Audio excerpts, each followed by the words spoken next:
ഒരാഴ്ചയ്ക്ക് ശേഷം. ഡി ഉം, ഡി പാർവതി, എന്താടി വട്ടേ? നിന്റെ കിട്ടിയവൻ എവിടെ? കാണാനില്ലല്ലോ ഇപ്പോൾ. ആ ആയോ? എനിക്കറിയില്ല. 3 ദിവസം മുൻപ് പോയതാ, പിന്നെ കണ്ടിട്ടില്ല. നീ തിരക്കുന്നില്ലേ? എന്തിന്? എന്തിനെന്നോ? പാറു, നീ എന്നെ ഒന്ന് നോക്ക്. ആ, നോക്കി പറ. രാധുവിനെ നേരെ തിരിഞ്ഞുകൊണ്ട് പാർവതി ചോദിച്ചു. നിനക്ക് അദ്ദേഹം വന്നത് ഇഷ്ടപ്പെട്ടില്ലേ? ഇഷ്ടപ്പെടാതെ ഒരുപാട് ഇഷ്ടമായി. സത്യം. പക്ഷേ ഒരു മാറ്റമുണ്ട്. എന്താ? ഒരു ഭർത്താവെന്ന നിലയിലല്ല. പിന്നെ എന്താ? ഒരു ഭർത്താവെന്ന നിലയിൽ അയാൾ തിരിച്ചു വന്നതുകൊണ്ട് എനിക്ക് സന്തോഷമൊന്നുമില്ല. പക്ഷേ അയാൾ അച്ഛനെന്ന നിലയിൽ വന്നതുകൊണ്ട് എനിക്ക് ഒരുപാട് സന്തോഷമുണ്ട്. കണ്ണൻ്റെ കാര്യങ്ങളൊക്കെ. അപ്പോൾ നീ എന്താ കണ്ണനെ മാത്രം കൂടെ വിടാൻ പോവാണോ? എന്താ നീ പറയണേ? അതെ, ഞാനൊരു തമാശയ്ക്ക് ചോദിച്ചപ്പോൾ നീയത് സീരിയസ് ആയിട്ട് എടുത്തോ? അതേടി. ഡി നീ. എനിക്ക് അയാളുടെ കൂടെ ജീവിക്കാൻ ഒരിക്കലും പറ്റില്ല. എൻ്റെ മോനെങ്കിലും പോയി സുഖമായി ജീവിക്കട്ടെ. നീ എന്താ ഓടിപ്പോവാൻ പോവാ? ആ, ആണെന്ന് കൂട്ടിക്കോ. കണ്ടോ, നിന്നോട് ഞാൻ ഒന്നും പറയുന്നില്ല. അവൾ ഒന്നും രണ്ടും പറഞ്ഞു തുടങ്ങിയാൽ പിന്നെ വഴക്കാവും. രാധു ദേഷ്യത്താൽ പുറത്തേക്ക് നടന്നു. വൈകുന്നേരം വീട്ടിലേക്ക് നടക്കുമ്പോഴാണ് റോഡിലായി ഒരു കാറ് കിടക്കുന്നത് പാർവതി കണ്ടത്. കാശിയാണെന്ന് വിചാരിച്ച് അടുത്ത് ചെന്നപ്പോഴാണ് അതിൽ നിന്ന് വേറൊരാൾ പുറത്തേക്ക് ഇറങ്ങിയത്. സ്ട്രെയിറ്റ് ചെയ്ത മുടി, സ്ലീവ്ലെസ് ടോപ്പും ജീൻസുമാണ് ധരിച്ചിരിക്കുന്നത്. കണ്ടാൽ തന്നെ ഒരു മോഡേൺ. പാർവതിയെ കണ്ടതും കയ്യിലുണ്ടായിരുന്ന മൊബൈൽ പോക്കറ്റിലേക്ക് വെച്ച് പാർവതിയുടെ അടുത്തേക്ക് വന്നു. പാർവതിയല്ലേ? ആ, ആരാ? മനസ്സിലായില്ല. എന്നെ അറിയാൻ വഴി കാണില്ല പാർവതിക്ക്. I am Lakshmi, Lakshmi Nambiar. എനിക്ക് കുട്ടിയെ എങ്ങനെ അറിയുമെന്നായിരിക്കുമല്ലേ വിചാരിക്കുന്നത്? അതെ, അതൊക്കെ അറിയാമെന്ന് കൂട്ടിക്കോ. ഇനി കാര്യത്തിലേക്ക് വരാം. സത്യമായിട്ടും പാർവതിയെ കാണാനല്ല ഞാനിവിടെ വന്നത്, കാശിയെ കാണാനാണ്. കാശിയേട്ടനെ? അതെ, ഇവിടെ ഇവിടെ ഇല്ല എന്ന് എനിക്കറിയാം. യു ഡോണ്ട് മൈൻഡ്, നമുക്ക് വീട്ടിലേക്കിരുന്ന് സംസാരിച്ചൂടെ? ആ, വരൂ. പാർവതി വീട് തുറന്ന് അകത്തേക്ക് കയറി. കൂടെ തന്നെ അവളും. അവിടെയുണ്ടായിരുന്ന കസേര അവൾക്ക് നേരെ പാർവതി വലിച്ചിട്ടു. ഇരിക്കെ. താങ്ക്സ്. കുടിക്കാൻ എന്തെങ്കിലും എടുക്കട്ടെ? ഏയ്, ചായയോ കാപ്പിയോ ജ്യൂസോ എന്തെങ്കിലും? ഒന്നും വേണ്ട പാർവതി, എനിക്കൊന്നും കഴിക്കാനുള്ള മാനസികാവസ്ഥയിലല്ല ഞാനിപ്പോൾ. കൂടുതൽ വളച്ചു കെട്ടുന്നില്ല. ഐ ആം ലക്ഷ്മി, പറഞ്ഞല്ലോ. കാശിയുടെ മാത്രം ലച്ചു. എന്താ? യാ, കാശിയും ഞാനും ഒരുമിച്ച് പഠിച്ചതാണ് MBAക്ക്. നല്ല ഫ്രണ്ട്സായിരുന്നു ഞങ്ങൾ. എന്നെക്കുറിച്ചൊന്നും പറഞ്ഞിട്ടില്ലേ? ഇല്ല, പ്രത്യേകിച്ചൊന്നും പറഞ്ഞിട്ടില്ല. അതെങ്ങനെ പറയാനാ? മുൻ കാമുകിയെക്കുറിച്ച് ഭാര്യയോട് അങ്ങനെ ഭർത്താക്കന്മാർ പറയില്ലല്ലോ. എന്താ? തലയിൽ കുടം കൊണ്ടടിക്കുന്ന പോലെയാണ് പാർവതിക്കപ്പോൾ തോന്നിയത്. യാ, കാമുകിയായിരുന്നു എന്നാണ് ഞാൻ പറഞ്ഞത്. ഇപ്പോൾ ഇല്ല. പാർവതി പേടിക്കണ്ട. നിങ്ങൾ എന്തൊക്കെയായി പറയുന്നത്? കൂൾ കൂൾ, ഇങ്ങനെ ചൂടാവാതെ. ഞാൻ പറഞ്ഞില്ലേ, പഠിക്കുന്ന കാലത്ത് ഞങ്ങൾ നല്ല ഫ്രണ്ട്സായിരുന്നു. ആ സൗഹൃദം പ്രണയത്തിലേക്ക് വഴിമാറി. കല്യാണം വരെ എത്തി നിന്നതാണ് ഞങ്ങളുടെ റിലേഷൻ. ബട്ട് ആ ഫ്രോഡ് മായുണ്ടല്ലോ, അവൾ ഒറ്റൊരുത്തി കയറിയിടക്ക് കളിച്ചത്. അതോടെ ഡിം തീർന്നില്ലേ? ഞാൻ ഒരുപാട് സംശയിച്ചു പോയി എൻ്റെ കാശിയെ. എനിക്കൊന്നും കേൾക്കണ്ട. നിങ്ങളിപ്പോൾ ഇവിടെ നിന്ന് ഇറങ്ങണം. 11 വർഷം കാത്തിരുന്നത് എൻ്റെ കാശിക്ക് വേണ്ടിയാണ്. മായയുമായി ഡിവോഴ്സ് ആയപ്പോൾ ഞാൻ തിരക്കിയതാ കാശിയെ. അപ്പോഴേക്കും നീ വന്ന് ഇടയ്ക്ക് കയറി. പിന്നെ നീ പോയി കഴിഞ്ഞപ്പോൾ ഞങ്ങൾക്ക് ഒന്നിക്കാൻ ഇടവന്നതാണ്. ബട്ട് ഡിവോഴ്സ് ആവാതെ ഞങ്ങൾക്ക് ലീഗലി മാരേജ് ചെയ്യാൻ പറ്റില്ല.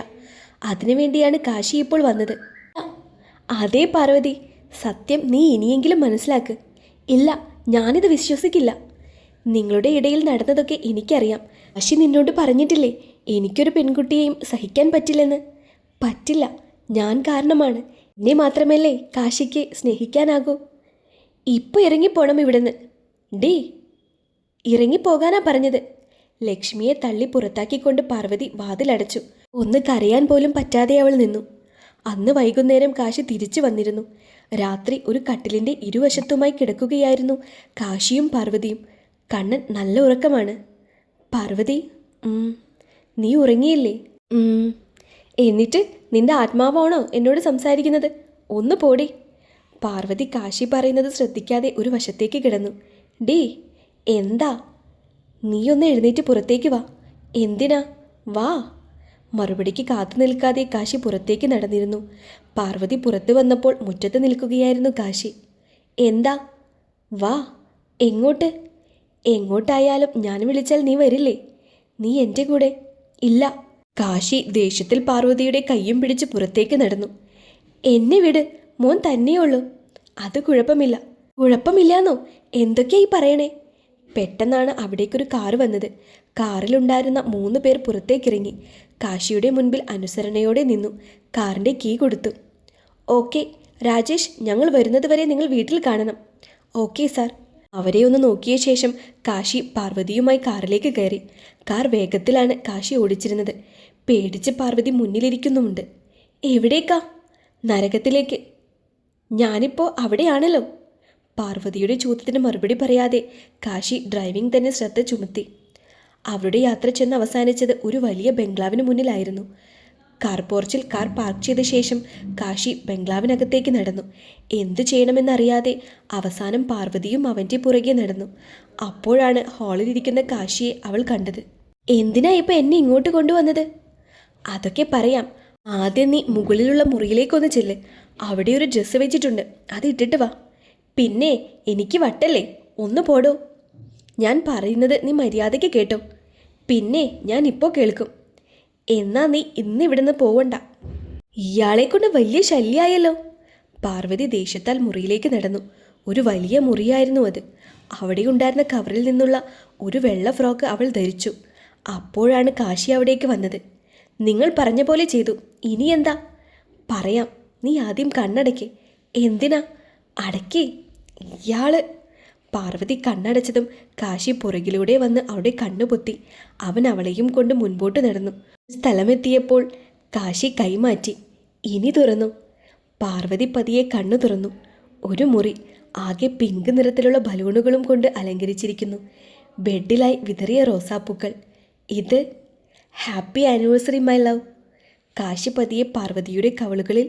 ഇപ്പോഴുള്ള ഞെട്ടലിൽ നിന്ന് പാർവതി മാറിയിരുന്നില്ല. അപ്പോഴാണ് അടുത്തത്. ഡോ. എന്താ? സന്തോഷിക്കടോ. അല്ലെങ്കിൽ എന്നോട് ഇപ്പോഴും വെറുപ്പാണോ? അത് എനിക്കറിയാം. നീ ഈ കാണിക്കുന്നത് മാത്രമേ ഉള്ളൂ. ഈ നെഞ്ചു മുഴുവൻ ഞാനാണെന്ന്. അയ്യടാ. അല്ലേ? അല്ല. എന്നാൽ ഞാൻ തന്ന ഉമ്മ തിരിച്ചു താ. അയ്യടാ. തന്നാൽ വിശ്വസിക്കാം. തരാം. താ. കാശി തിരിച്ചു കാണിച്ചു. താ. ആ. പതിയെ അടുത്തേക്ക് വന്ന് പാർവതി പെട്ടെന്ന് ചിരിച്ചുകൊണ്ട് പുറത്തേക്കോടി. ഡി. ഒരു കുസൃതി ചിരിയോടെ കാശി പിന്നാലെയും. അവരുടെ ഓട്ടം ചെന്ന് അവസാനിച്ചത് ബാൽക്കണിയിലായിരുന്നു. ഇനി നീ എങ്ങോട്ടോടുമെന്ന് എനിക്കൊന്ന് കാണണം. ഞാൻ എങ്ങോട്ടും ഓടുന്നില്ല. എന്നെ വീട്ടിൽ കൊണ്ടുവിട്. നീ എന്തിനാ പേടിക്കുന്നത്? അവിടെ ആളുണ്ടല്ലോ. ഡി. എന്തോ? കാശി പോക്കറ്റിൽ നിന്നൊരു താലി പുറത്തെടുത്തു. ഇത്. അത് തന്നെയാ ഇത്. ഇതും അഴിച്ചു വെച്ചിട്ടല്ലേ നീ വീട്ടിൽ നിന്ന് ഇറങ്ങിപ്പോയത്? ആ. ഇന്ന് നമ്മുടെ ആനിവേഴ്സറി കൂടിയല്ലേ, ഒന്നുകൂടെ കെട്ടാ. കാശി ആ മാല പാർവതിയെ അണിയിച്ചു. കണ്ണുകളാകെ നിറഞ്ഞിരുന്നു പാർവതിയുടെ. Love you. കാശി പതിയെ അതിരങ്ങളിൽ ചുംബിച്ചു. ദീർഘമായൊരു ചുംബനം. വർഷങ്ങൾക്ക് ശേഷമുള്ള സാമീപ്യം. അങ്ങ് ദൂരെ വാനിലെ താരകത്തോടൊപ്പം അവരും അവരുടെ പ്രണയം ആഘോഷിച്ചു. ബാൽക്കണിയിലൂടെ വീശിയടിക്കുന്ന തണുത്ത കാറ്റ് ആ മുറിയാകെ നിറഞ്ഞു. ആകെ തണുക്കുന്നത് പോലെ തോന്നി പാർവതിക്ക്. ഒന്നും കൂടെ പുതപ്പ് തൻ്റെ ശരീരത്തോട് ചേർത്ത് പുതച്ചു. പെട്ടെന്നാണ് താനൊരു നെഞ്ചോട് ചേർന്ന് കിടക്കുകയാണെന്ന് അവൾ മനസ്സിലാക്കിയത്. ആകെ ഭയന്ന പാർവതി തൻ്റെ അടുത്ത് കിടക്കുന്ന ആളെ ഒറ്റ ചവിട്ടിന് താഴെ ഇട്ടു. നടുയിടിച്ച് വീണ കാശി പതിയെ എഴുന്നേറ്റ് കട്ടിലിലേക്ക് നോക്കിയപ്പോൾ കണ്ടത് പുതപ്പും പുതച്ച് ആശ്ചര്യച്ച് തന്നെ നോക്കുന്ന പാർവതിയെയാണ്. എന്താടി താടകെ, നീ എന്നെ ചവിട്ടി തറയിലിട്ടത്? ഡാ ദുഷ്ട, എന്താടാ നീ എന്നെ ചെയ്തത്? എന്തോന്ന് വയ്യേ നിനക്ക്? ഒന്ന് ഉറങ്ങി എഴുന്നേറ്റപ്പോൾ നിനക്ക് വട്ടായോ? ഉച്ചക്കിറുക്ക് എന്ന് കേട്ടിട്ടുണ്ട്. നിനക്കെന്താ രാവിലെ കിറുക്ക് തുടങ്ങിയോ? ഡാ ദുഷ്ട, നീ എന്നെ എന്താടാ ചെയ്തത്? ഒന്നും ചെയ്തില്ല, ചെയ്യാൻ പോകുന്നതല്ലേ ഉള്ളൂ. രാവിലെ തന്നെ എന്നെ ചവിട്ടി തറയിലിട്ട തന്നെ കൊല്ലാൻ പോവാ. എന്താ? അതല്ല പിന്നെ. അത്. അല്പം പതുങ്ങി പതുങ്ങി പാർവതി സംസാരിക്കുന്നത് കണ്ടപ്പോഴേ കാശിക്ക് കാര്യം പിടികിട്ടിയിരുന്നു. ഓ അതാണോ? ആ. അതിപ്പോ എന്താ, നീ എൻ്റെ ഭാര്യയല്ലേ? അതൊക്കെ പണ്ട്. ഇപ്പോൾ എന്താ, നീ എൻ്റെ ഭാര്യയല്ലേ? താലിയൂരി വെച്ച ഏതെങ്കിലും വഴി പോയെന്ന് പറഞ്ഞ് നീ എൻ്റെ ഭാര്യയല്ലാതാകോ? എന്നാ നിങ്ങൾ എന്നെ നശിപ്പിച്ചില്ലേ? പിന്നെ കല്യാണം കഴിഞ്ഞിട്ട് ഒരു കൊച്ചുമായി. ഇപ്പോഴാണോ നിനക്ക് ബോധം വന്നത്? എടാ, നിങ്ങളോട് ഞാൻ എന്ത് തെറ്റാ ചെയ്തത്? അതെ, പറഞ്ഞു പറഞ്ഞ് എവിടെ പോവാ? ഇന്നലെ നമ്മുടെ ആനിവേഴ്സറി ആയിരുന്നല്ലോ. ഞാൻ നല്ല റൊമാൻറ്റിക് മൂഡിലായിരുന്നുവെങ്കിൽ അപ്പോൾ പറയണമായിരുന്നു. ഡോ, മിണ്ടാതിരിക്കെ. എല്ലാത്തിനും സമ്മതം മൂളിയിട്ട് കുറ്റം ഇപ്പോൾ എൻ്റെ കയ്യിൽ. ഒന്ന് എഴുന്നേറ്റ് പോടി, പോയി കുളിക്ക്. ഇയാളെ ഞാൻ. എന്താടി മോളെ? പാർവതിയുടെ അടുത്തേക്ക് ചേർന്നിരുന്നു കൊണ്ട് കാശി ചോദിച്ചു. അയ്യടാ, കയറി കയറി എവിടെ പോവാ? അങ്ങോട്ട് മാറി നിൽക്ക് മനുഷ്യ. കാശിയെ തള്ളി മാറ്റിക്കൊണ്ട് പാർവതി പുതച്ചുകൊണ്ട് തന്നെ ബാത്റൂമിലേക്ക് കയറി. കുളിച്ചു കഴിഞ്ഞപ്പോഴാണ് മാറാനുള്ള തുണി എടുത്തിട്ടില്ല എന്ന് ഓർത്തത്. അല്ലെങ്കിലും മാറാനായിട്ട് അവിടെ എന്താ ഉള്ളത്? കാശിയെ ആശ്രയിക്കേണ്ടതായിട്ട് വരും. നിവർത്തികേട് കൊണ്ട് പാർവതി കാശിയെ വിളിച്ചു. ഡോ, ഇവളിതാരെയാ വിളിക്കുന്നത്? എന്നെയാണോ? കട്ടിലിരുന്ന കാശി ബാത്റൂമിൻ്റെ അടുത്തേക്ക് വന്നുകൊണ്ട് ചോദിച്ചു. നീ എന്നെയാണോ വിളിച്ചത്? പിന്നല്ലാതെ, ഇവിടെ 10 ആൾക്കാരൊന്നും ഇല്ലല്ലോ. ഓ, ജാട ഇറക്കുവാണോ നീ? എന്നാ അവിടെ കിടന്നോ, ഞാൻ പോവാ. അയ്യോ, പോവല്ലേ പോവല്ലേ പ്ലീസ്. കാശിയുടെ സൗണ്ട് പുറത്തുനിന്ന് കേൾക്കാതെ ആയപ്പോൾ നിവർത്തികേട് കൊണ്ട് ആ ബാത്റൂം ടവൽ മാത്രം ചുറ്റി പാർവതി പുറത്തേക്കിറങ്ങി. ആദ്യം തല മാത്രം പുറത്തേക്കിട്ട് നോക്കി. മുറിയിലൊന്നും കാശിയെ കാണുന്നില്ല. സമാധാനമായി, ഇവിടെയൊന്നുമില്ല. സമാധാനത്തോടെ പുറത്തേക്കിറങ്ങിയ പാർവതിയുടെ സന്തോഷം അല്പനേരം മാത്രമേ നീണ്ടു നിന്നുള്ളൂ. പെട്ടെന്നാണ് അലമാരിയുടെ പുറകിൽ നിന്ന് പുറത്തേക്ക് വന്ന കാശി അവളെ പുറകിൽ നിന്ന് കെട്ടിപ്പിടിച്ചത്. എടാ, എന്നെ വിടടാ. ഇത് എന്തൊരു കഷ്ടാ. എന്നെ വിടാനാ പറഞ്ഞത്. കാശി പാർവതിയിൽ നിന്ന് കൈ പിൻവലിച്ചുകൊണ്ട് അവിടെ മുന്നിലേക്ക് നിന്നു. നിങ്ങൾക്കിത് എന്തിൻ്റെ കേടാ? ഇപ്പോൾ കുഴപ്പമൊന്നുമില്ല. ഇങ്ങനെ പോയാൽ കുഴപ്പമാകും. എന്ത് കുഴപ്പം? അത് കാശിയുടെ ആകെയുള്ള ചുഴിഞ്ഞുനോട്ടം കണ്ട് പാർവതി തൻ്റെ കൈ പെട്ടെന്നാണ് മാറോട് ചേർത്ത് വെച്ചത്. നാണം കെട്ട മനുഷ്യൻ, ഒന്നിറങ്ങിപ്പോ, എനിക്ക് ഡ്രസ്സ് മാറണം. ഡ്രസ്സൊക്കെ അപ്പുറത്തെ റൂമിലല്ലേ? ഈ റൂമിലുള്ളത് ആകെ ഫ്രോക്കാണ്. ആ ഫ്രോക്കിട്ട് ഞാൻ എങ്ങനെ പോണത്? അത് എങ്ങനെയും ഞാൻ മുറിയുടെ പുറത്തേക്ക് ഇറങ്ങാം. നിങ്ങളുടെ കുറിച്ച് ജോലിക്കാരുണ്ടല്ലോ. ആര്? ഇന്നലെ കണ്ണനെ ഏൽപ്പിച്ചിട്ട് വന്നവരോ? അവരൊക്കെ താഴെയുണ്ട്. അയ്യോ, അപ്പോൾ കണ്ണനോ? അവനെ പറഞ്ഞ് സ്കൂളിൽ വിട്ടിട്ടുണ്ട്. എക്സാം അല്ലേ ഇന്ന്. അവനെ സ്കൂളിലാക്കിയിട്ടാണ് ഇങ്ങോട്ട് വന്നത്. അവരൊക്കെ ഇവിടെയുണ്ടോ? അപ്പോൾ പ്ലീസ്, നിങ്ങൾ അപ്പുറത്തെ മുറിയിൽ പോയി ഡ്രസ്സ് എടുത്ത് കൊണ്ടുവരുമോ? ഇല്ല. എന്തൊരു സ്വഭാവമായത്? ഡ്രസ്സൊക്കെ തരാം, പക്ഷേ എനിക്കൊരു കാര്യം വേണം. എന്താ? ഒരു അയ്യടാ, ഇപ്പോൾ തരാം, നോക്കിയിരുന്നു. കവളിൽ തന്നാൽ മതി. തന്നില്ലേ ഞാൻ അങ്ങ് പോയേക്കാം. അയ്യോ, പോവല്ലേ, തരാം. എൻ്റെ നിവർത്തികേടായി പോയില്ലേ? ആ, താ. കാശി കവൾ പാർവതിയുടെ നേരെ കാണിച്ചു. കണ്ണുകൾ അടച്ച് ഭയത്തോടെ പാർവതി ചുണ്ട് കവളോട് ചേർക്കാൻ തുടങ്ങി. എത്ര അടുത്തെത്തിയിട്ടും കവിൾ കാണാത്തത് കൊണ്ട് പാർവതി കണ്ണു തുറന്നപ്പോൾ കണ്ടത് തന്നെ നോക്കി നിൽക്കുന്ന കാശിയാണ്. എന്താ? ഒന്നുമില്ല. നിങ്ങളെന്താ എന്നെ പൊട്ടിയാക്കുവാണോ? എനിക്ക് ഉമ്മയൊന്നും വേണ്ട. ഇന്നലെ രാത്രി എനിക്ക് ഒരുപാട് കിട്ടിയതാ. അയ്യോ, ഇയാള് പോടോ. പാർവതി കൈ ചുരുട്ടിക്കൊണ്ട് കാശിയുടെ വയറ്റിലടച്ചു. ഏയ് മതി, തനിക്ക് മാറാനുള്ള ഡ്രസ്സ് ദാ കട്ടിലിൽ ഇരിപ്പുണ്ട്. റെഡിയാവാനുള്ള എല്ലാം ഞാൻ അപ്പോഴേക്കും പോയി ഒന്ന് കുളിച്ചിട്ട് വരാം. അവനപ്പോൾ പറഞ്ഞപ്പോഴാണ് കട്ടിലിന് മുകളിൽ ഇരിക്കുന്ന സാരി പാർവതി കണ്ടത്. കാശി ബാത്റൂമിലേക്ക് കയറി കുളിച്ചിറങ്ങിയപ്പോൾ കണ്ടത് ഡ്രസ്സിംഗ് മിററിൻ്റെ മുന്നിലിരുന്ന് ഒരുങ്ങുന്ന പാർവതിയെയാണ്. ഞാൻ നൽകിയിരുന്ന നീല സാരിയാണ് അവൾ ഉടുത്തിരിക്കുന്നത്. കഴുത്തിൽ താലിമാല മാത്രം. താൻ അവൾക്കായി വാങ്ങി വെച്ചിരുന്ന 2 വളയും ഒരു ബ്രേസ്ലെറ്റും കയ്യിലുണ്ട്. ഇയോട് മാച്ചിങ് ആയ ഒരു ജിമിക്കിയും. ഇടതൂർന്ന മുടി കുളിപ്പിന്നിൽ പിന്നിയിട്ടിരിക്കുകയാണ്. സാരിയുടെ അതേ കളറായ നീല ഷർട്ടും കറുത്ത പാൻസും അണിഞ്ഞ് കാശി പാർവതിയുടെ പിന്നിലേക്ക് ചെന്ന് നിന്നുകൊണ്ട് മുടി ചീകുവാൻ തുടങ്ങി. അപ്പോഴും പാർവതി അതൊന്നും ശ്രദ്ധിക്കാതെ കണ്ണാടിയിൽ നോക്കി റെഡിയായിക്കൊണ്ടിരിക്കുകയാണ്. ദൈവമേ, ഇവൾക്ക് ഇത്രയും ചന്തമുണ്ടായിരുന്നു. കണ്ണാടിയിലേക്ക് നോക്കി പാർവതിയുടെ മുഖം കണ്ണെടുക്കാതെ നോക്കി നിന്നുകൊണ്ട് കാശി പറഞ്ഞു. പക്ഷേ പതുക്കെ പറഞ്ഞതുകൊണ്ട് പാർവതി അത് കേട്ടിരുന്നില്ല. എന്താ? ഏയ്. പെട്ടെന്നാണ് കാശി അവിടെ ഉണ്ടായിരുന്ന ഒരു ചെപ്പ് കയ്യിലെടുത്തത്. പാർവതി, ഇങ്ങോട്ട് തിരിഞ്ഞു നിന്നേ. പാർവതിയെ തിരിച്ചു നിർത്തിക്കൊണ്ട് കാശി അടുത്തേക്ക് നിന്നു. ഒരു നുള്ള സിന്ദൂരമെടുത്ത് അവൻ അവളുടെ സിന്ദൂരരേഖ ചുവപ്പിച്ചു. എന്തുകൊണ്ടോ അവളുടെ കണ്ണുകൾ നിറഞ്ഞിരുന്നു. എന്താടാ? ഒന്നുമില്ല. പിന്നെന്തിനാ നിന്റെ കണ്ണ് നിറഞ്ഞത്? അതെന്തോ പൊടി പോയതാ. എങ്ങനെ പോകാതിരിക്കും? സത്യം, നിനക്ക് ഒരുങ്ങാൻ വേണ്ടി തന്നെ ഞാൻ ഇതെല്ലാം വാങ്ങി വെച്ചത്. പക്ഷേ ഇങ്ങനെ വലിച്ചിടുമെന്ന് ഞാൻ വിചാരിച്ചോ? നീ എന്ത് സുന്ദരിയാ. ഒന്ന് പുഞ്ചിരിച്ചുകൊണ്ട് പാർവതി തിരിഞ്ഞു നിന്നു. പെട്ടെന്നാണ് കാശി അവളെ തന്നോട് ചേർത്ത് പിടിച്ചത്. അവളുടെ കാതോട് ചേർന്ന് അവൻ ചുണ്ടുകൾ ചേർത്തു. എന്തിനാ എൻ്റെ പൊന്നു വിഷമിക്കുന്നത്? കഴിഞ്ഞതൊക്കെ കഴിഞ്ഞു. നിനക്കും എനിക്കും കണ്ണനുമായി ഒരുമിച്ച് ജീവിതം തുടങ്ങണം. പാർവതി, ഇനി ഒരാളും അതിനിടയിൽ വരരുത്. നീയിപ്പോൾ എന്നോട് കാണിക്കുന്നത് ഒരു ചെറിയ അകൽച്ച. അത് എന്തിനാണെന്ന് എനിക്കറിയാം. ലക്ഷ്മി വന്നിരുന്നു ഇവിടെ. പെട്ടെന്നാണ് പാർവതി കാശിയുടെ നേരെ തിരിഞ്ഞു നിന്നത്. അവളെ അറിയൂ? എന്തൊക്കെയാ അവൾ നിന്നോട് പറഞ്ഞത്? ഞങ്ങൾ തമ്മിൽ ഇഷ്ടമായിരുന്നു, മായയാ പിരിച്ചത്, അങ്ങനെയെല്ലാം പറഞ്ഞില്ലേ? ഏട്ടൻ ഇതൊക്കെ എങ്ങനെ അറിഞ്ഞു? ഞാൻ ഇവിടെ ഇല്ലെങ്കിൽ പോലും നടക്കുന്ന എല്ലാ കാര്യങ്ങളും ഞാൻ അറിയും പാർവതി.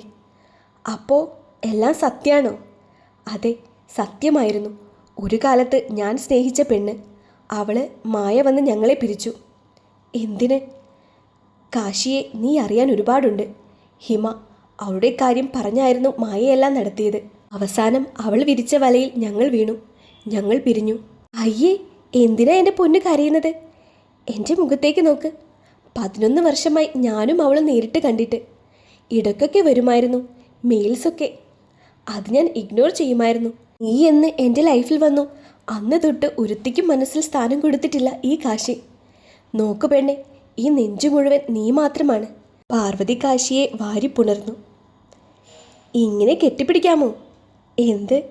പെട്ടെന്ന് കാശിയുടെ മുഖത്തേക്ക് നോക്കി പാർവതി ചോദിച്ചു.